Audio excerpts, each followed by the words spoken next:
Imagine your body creating a temporary organ, like the size of a dinner plate, wiring it into your circulatory system, keeping it functioning for 9 months, and then, in a matter of hours, just violently dismantling the entire setup. Yeah, you don't just gently revert to normal after a process like that. Right, you undergo this aggressive, multi-system biological demolition. We are talking about a physical landscape experiencing, well, almost sci-fi levels of remodeling. Systems are rapidly shutting down, others are aggressively booting up, and the scale of the transformation is just staggering. Welcome to this deep dive. Today, we are exploring a physiological phase that, honestly, completely eclipses the main event of birth. Clinically, it's called the puerperium. Though you listening might know it better as the fourth trimester or the postpartum period. Exactly. We are pulling directly from a highly detailed clinical text by Catherine Rhodes Alden on the anatomic and physiologic adaptations that happen after birth. And our mission today is to unpack the sheer engineering required to revert the pregnant body back to a non-pregnant state. Whether you are catching up on reproductive biology, prepping for a medical discussion, or you're just insanely curious about human anatomy, this is for you. Because as the source material reveals, the human body does not just casually bounce back. Yeah, I mean, that phrase completely minimizes the reality. Bouncing back implies a rubber band snapping into place. Right. What actually happens is an orchestrated cell-by-cell deconstruction. Okay, let's unpack this, and I want to start at ground zero of this demolition. The uterus. During pregnancy, this organ grows to roughly 11 times its pre-pregnancy weight. Which is massive. It really is. After birth, it executes a process called involution. The text notes it shrinks down to about 100 grams in just 4 weeks. It's descending 1 to 2 centimeters a day. It is incredibly fast. It's like demolishing a skyscraper from the inside out without damaging the foundation. And to pull off that structural collapse, the body relies on a sudden, massive drop in hormones. During pregnancy, high levels of estrogen and progesterone force the uterine muscle cells to multiply and massively expand in size. Right. The moment the placenta is delivered, that hormonal scaffolding just vanishes. Which triggers autolysis. Reading through this, it sounds like the body is basically digesting its own excess tissue. Yeah, that's a good way to look at it. But wait, if it's breaking down massive amounts of cellular tissue, how does it not just poison the surrounding healthy organs with all that dying debris? What's fascinating here is the sheer efficiency of the cellular cleanup crew. Autolysis isn't a chaotic, rotting process. It's highly controlled. Oh, okay. The decrease in hormones essentially signals specialized enzymes within the muscle cells to start breaking down the excess protein. The body dismantles the hypertrophy tissue into basic amino acids, absorbs them into the bloodstream, and processes them through the kidneys as waste. Wow, so it literally recycles the parts. Exactly. But crucially, the extra cells that were created during pregnancy don't get destroyed, they just shrink. Which is why the organ remains slightly larger after every subsequent pregnancy. Right. So the body scavenges its own structure for parts, but while the uterus is busy digesting its excess bulk, it also has a massive wound to manage. The placental site. Yeah, when the placenta detaches, it leaves behind a raw vascular bed. I mean, if I get a cut on my arm, platelets rush in, they clump together, and a scab forms. The standard clotting cascade, yeah. But if the uterus relied on a normal scab to stop the bleeding of a wound that big, it seems like the person would bleed out before the clot even formed. Oh, absolutely. Relying purely on blood clots for a vascular bed of that size would be incredibly inefficient and dangerous. So what does it do? Instead, the body achieves hemostasis, stopping the bleeding through a mechanical failsafe, the living tourniquet. The uterine smooth muscle basically violently clamps down on itself. Precisely. The muscle fibers of the uterus are woven together in a crisscross pattern. Like a basket weave. Exactly like a basket weave. When the organ fiercely contracts, those crossing fibers act like thousands of tiny biological zip ties. They physically compress the blood vessels threaded through the uterine wall, squeezing them shut to stop the bleeding. Oh, wow. And this entire clamping mechanism is driven by oxytocin released from the pituitary gland. Right, which is the same hormone that drives labor. Yes. It's an elegant physical solution to a chemical problem, but it's also the exact mechanism behind afterpains. The cramping. Right. The muscle is fiercely cramping to maintain that internal pressure. And if the uterus was overdistended, say by carrying twins, that muscle has been stretched much thinner, meaning it has to work significantly harder to clamp down, making those afterpains much more intense. It's an incredible amount of work for the tissue. But the truly mind-blowing part about this placental wound isn't the living tourniquet. It's the repair job. The text explicitly states that this internal wound heals without leaving a scar. Yeah. Scarless healing is the holy grail of tissue repair, and it is incredibly rare in the adult human body. Because normally you just get dense fibrotic tissue, right? Exactly. Normal wound healing replaces damaged tissue with stiff scar tissue. But think about the function of the uterus. If it formed a massive patch of scar tissue where the placenta used to be, a future fertilized egg couldn't easily implant there. It would ruin the biological real estate. Right. It would compromise future pregnancies. So instead of scabbing, the lining of the uterus actually grows upward from beneath the wound. From beneath it. Yes, it pushes the dead tissue out, completely regenerating the site with fresh, fully functional tissue. It preserves the viability of the whole system for the future. It just pushes the debris out, which naturally forces us to look at where all that debris goes. Yeah. The physical byproducts of this internal demolition have to exit the body, bringing us to lochia, the post-birth discharge. Looking at the text, it's not just a steady stream of blood, it's an actual visual progress bar of the internal healing process. That's a great way to put it. Lochia changes in 3 distinct stages over 4 to 6 weeks, reflecting exactly what is happening at that placental site. So stage 1. First, you have the rubra stage, the bright red discharge for the first few days, which is mostly fresh blood, and the immediate remnants of the fetal membranes. Okay. That shifts into a pinkish-brown phase called serosa for about a week, which is older blood mixing with wound serum and white blood cells. The cleanup crew arriving at the site. Yeah, exactly. And finally, it transitions to alba, a whitish-yellow discharge that can last for weeks. At that point, the red blood cells are mostly gone. So what was left? What you're seeing is epithelial cells, mucus, and a massive amount of white blood cells finishing the tissue repair. It is the literal waste removal of the autolysis and regeneration we just discussed. But if someone is experiencing this discharge for over a month, there's a really practical pushback for you listening. How do you differentiate between this normal internal cleanup and a dangerous complication, like a torn blood vessel? The text mentions that just standing up can cause a sudden gush of blood, which sounds terrifying. This raises an important question about clinical observation. That sudden gush when a patient stands up is usually just physics. Gravity. Exactly. When lying flat in a bed, the normal lochia pools in the relaxed vaginal canal. Standing up simply lets gravity empty that pool. The critical distinction lies in the behavior of the flow and the state of the living tourniquet. Wait, so if the living tourniquet is doing its job, the uterus should feel tight, right? Yes, firm and contracted. So if a clinician presses on the abdomen and the uterus feels hard, like a grapefruit, but there is still bright red blood forcefully spurting out, that tells us the blood isn't coming from the placental site. Right. The bleeding must be coming from a structural tear lower down in the cervix or the vaginal wall. That deduction is spot on. If the uterus is firm, the intramyometrial vessels are clamped shut. Spurting bright red blood in the presence of a rock-hard uterus is the red flag for an external laceration. Wow. By understanding the mechanism of the muscle, you can pinpoint the source of the danger. That is fascinating. But while this physical purging of tissue is happening, the body's chemical environment is undergoing a catastrophic shift. We mentioned the sudden drop in estrogen and progesterone kicking off the uterine demolition. But those hormones dictate massive systemic functions. Oh, absolutely. When they vanish, the metabolism hits a brick wall. Yeah, think about insulin. The hormones produced by the placenta are basically anti-insulin. They intentionally make the pregnant body slightly resistant to its own insulin. To keep sugar in the blood for the baby. Exactly, to ensure enough glucose stays in the bloodstream to feed the growing fetus. When the placenta is gone, that resistance evaporates instantly. The entire glucose processing system just shifts gears overnight. The text notes this is so dramatic that patients with type 1 diabetes will suddenly require a fraction of their normal insulin dose for several days after birth. It's a huge adjustment.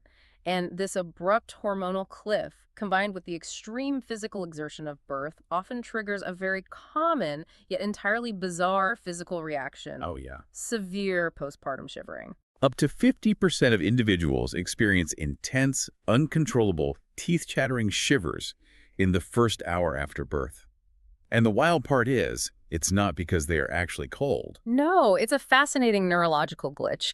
The sudden withdrawal of hormones, the rush of adrenaline, the shifts in fluid, it all scrambles the nervous system's internal thermostat. So they just feel cold. The body isn't freezing, the nervous system is just vibrating as it aggressively recalibrates to a new baseline.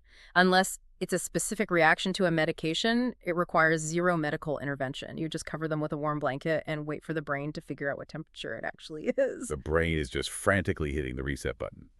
But the nervous system isn't the only thing scrambling. We have to talk about the great fluid exodus, because those plummeting estrogen levels act as an alarm bell, telling the kidneys it is time to evict a massive amount of water weight. Reading this, it's like draining an entire swimming pool through a garden hose. It really is. During pregnancy, the body deliberately hoards vast amounts of water in the tissue spaces to support the expanded blood volume and the amniotic fluid. Right. Once birth happens, all that extra fluid becomes a liability. The body has to aggressively wring itself out like a sponge. The numbers here are staggering. Right. We're talking about waking up drenched in profuse night sweats and urinating up to 3 liters a day. Which is a huge volume. Yeah, the body is rapidly shedding 5 to 6.5 pounds of pure water weight in just the first few days. And while the kidneys and sweat glands are desperately bailing water out of the tissues, the cardiovascular system is performing absolute acrobatics to handle the sudden pressure changes in the blood vessels. This specific mechanism blew me away. The moment the placenta is delivered, roughly 500 milliliters of blood that was dedicated to that organ has nowhere to go. So it instantly shifts back into the main maternal circulatory system. Yeah, imagine abruptly dumping half a liter of fluid back into a closed, pressurized loop. The system has to accommodate that massive volume surge instantly. Because it's a closed system. Exactly. Because of this sudden influx from the uterus, combined with the fluids mobilizing from the tissues, the heart's cardiac output spikes by 60 to 80% immediately after birth. A 60 to 80% spike in output, that's wild. It is. But wait, if the heart is pumping that much more volume, why does the text say the patient's heart rate actually drops? It mentions the heart rate can plummet to 40 to 50 beats per minute for over a week. If I saw a heart rate of 40 on a monitor, I'd assume the patient was going into cardiac arrest. Why aren't they passing out? If we connect this to the bigger picture, the low heart rate is actually a sign of brilliant evolutionary engineering. During pregnancy, a woman's overall blood volume increases by up to 45%. So they have way more blood than normal. The body intentionally overfills the tank. It knows there will be significant blood loss during delivery, usually a few hundred milliliters. So it preloads the system with extra fluid to survive the bleeding. Precisely. So after birth, when that extra half liter dumps from the empty uterus back into the main circulation, the heart suddenly has a massive amount of fluid to work with. Okay, I think I see where this is going. The stroke volume, the sheer amount of blood ejected with every single pump, is huge. Because the heart is pushing so much more blood with one squeeze, it doesn't need to beat as fast to circulate oxygen. Oh, wow. Yeah, that 40 beats per minute isn't organ failure. It's a hyper-efficient pump taking advantage of a completely overfilled fluid tank. It's not struggling, it's coasting. Exactly. But there is a dark side to this cardiovascular adaptation. While the heart is coasting, the blood composition itself is highly dangerous. The clotting factors, the proteins that cause blood to coagulate, are elevated during pregnancy. Right. The body ramps up clotting factors to ensure the patient doesn't bleed to death when the placenta detaches. Right. But those factors don't just drop back to normal after birth, they stay elevated for weeks. So you have a patient whose blood is highly prone to clotting, combined with the vessel damage of pushing a baby out, and the fact that they're likely lying in a bed recovering. That is a perfect storm for a deep vein thrombosis or pulmonary embolism. It really is. It creates a severe risk window for up to 12 weeks. The blood is essentially too thick, and if it sits stagnant in the legs, a clot can form and travel to the lungs. Which is life-threatening. Yes. This is the exact physiological reason why modern medicine heavily emphasizes getting patients out of bed and walking around as quickly as possible. Movement forces the blood to circulate, fighting that hypercoagulable state. Okay, so we have the uterus self-destructing its own cells, a hormonal cliff crashing the metabolism, a massive fluid purge, and a heart rate dropping to 40. Yeah, it's a lot. But while all these systems are aggressively powering down or purging, one completely new system is booting up, and this new system actually acts as a biological controller for the overall pace of the recovery. We were looking at the onset of lactation. Breastfeeding. The text points out that as the placenta leaves and progesterone falls, it essentially takes the brakes off another hormone that was waiting in the wings, prolactin. Right. Prolactin is the primary driver of milk production. In the immediate days after birth, the breasts secrete colostrum, a nutrient-dense starter fluid. Okay. But right around the 72 to 94th hour mark, prolactin triggers a massive physiological shift to mature milk. Which brings on the infamous engorgement. But a detail in the text completely shifted my understanding of this. Engorgement happens to everyone, whether you choose to breastfeed or not. And the breasts aren't just swelling because they are suddenly filled with milk like water balloons. That's a huge misconception. The swelling, the firmness, and the heat associated with engorgement are actually driven by a massive internal traffic jam. A traffic jam. Yeah, the body is aggressively routing resources to build this new biological factory. You have a huge increase in blood flow and lymphatic fluid rushing into the breast tissue. The engorgement is primarily vascular congestion, veins and lymph vessels swelling with extra traffic, not just milk accumulation. So what does this all mean for the broader system? Because the text notes that this same hormone, prolactin, does more than just make milk. It acts as a heavy-duty suppressor of the ovaries. It does. Prolactin acts as a biological pause button. For individuals who do not breastfeed, prolactin levels drop fast, and the body can trigger ovulation as early as 27 days after birth. Wow, that's fast. Extremely fast. But for lactating individuals, the constant infant suckling keeps prolactin levels artificially high, which suppresses the ovaries. The average time to the first ovulation for a breastfeeding person is pushed back to around 6 months. It is a built-in biological spacing mechanism. The body realizes, hey, we are currently burning massive amounts of calories to sustain this infant outside the body. Yeah. We cannot afford the caloric drain of a concurrent pregnancy. It's- So it shuts down the reproductive cycle to prevent overlap. It's an incredible evolutionary safeguard to ensure both the mother and the current infant have the resources to survive. But we have to look at the clinical reality. As a contraceptive method, relying on prolactin is notoriously dangerous. Because the suppression is fragile. If the baby sleeps through the night or receives supplemental formula, the suckling frequency drops, prolactin dips, and the ovaries can instantly wake up. And here is the trap. Ovulation, the release of an egg, always happens before the first postpartum menstrual bleed, meaning the biological factory boots back up in the dark. Oh, wow. Yeah, a person can become pregnant again without ever seeing a single warning sign that their cycle has restarted. This is why medical professionals insist on establishing a reliable contraception plan immediately, regardless of breastfeeding status. Eventually, this intense 12-week puerperium period winds down. The biological demolition concludes, the fluid levels stabilize, the hormones find their new baseline. But the text makes it painfully clear that the body doesn't just cleanly revert to its original factory settings. It doesn't. Carrying and delivering a human alters the fundamental architecture of the body. The concept of a new normal isn't just psychological, it is deeply physiological. Here's where it gets really interesting. Because the permanent anatomical footprints of pregnancy show up in places you'd never expect. Like your shoe size. Yeah, the skeletal structure of the feet is a perfect example of systemic crosstalk. To allow a baby to physically pass through the pelvis, the body releases a hormone called relaxin, which softens the pelvic ligaments. Right. But relaxin travels through the bloodstream. It doesn't just target the pelvis, it relaxes ligaments all over the body. Including the complex web of ligaments holding the bones of the feet together.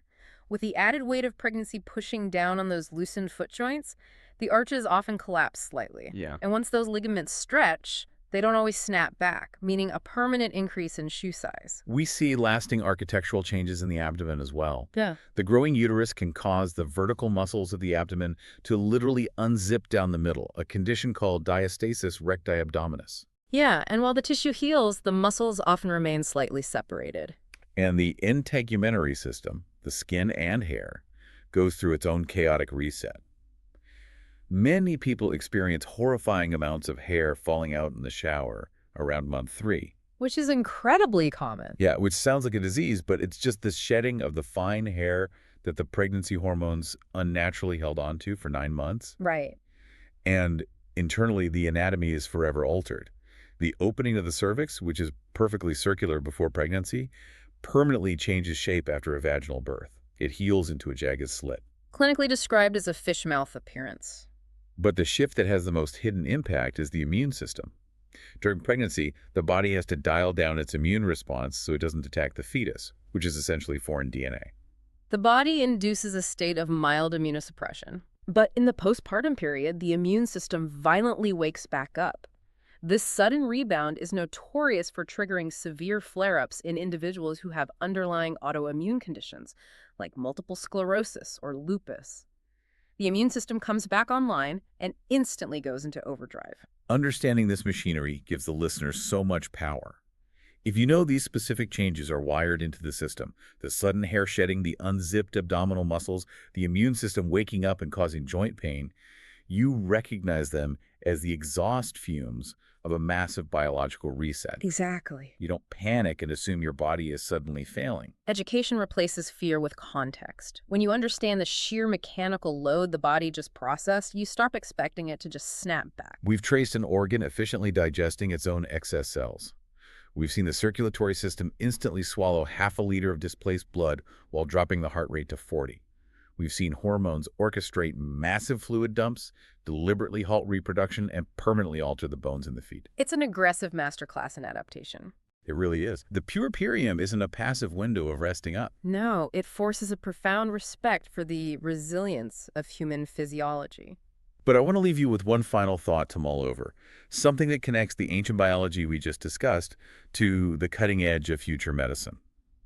We talked about how the uterine lining completely regenerates the massive placental wound without leaving a single trace of scar tissue. Right. It heals flawlessly to ensure the survival of the species. Just think about the implications of that. If modern scientists could truly decode the specific genetic triggers or cellular enzymes driving that localized, scarless regeneration, could we bottle it? That's a profound question. Right. Could understanding the postpartum uterus be the ultimate key to developing scarless healing for severe burns, or regenerating damaged heart tissue after a heart attack without fibrotic scarring? The blueprint for miraculous regenerative medicine isn't locked away in a high-tech lab. It's happening quietly in the background millions of times a year, right after the scaffolding comes down. Until next time, keep diving deep.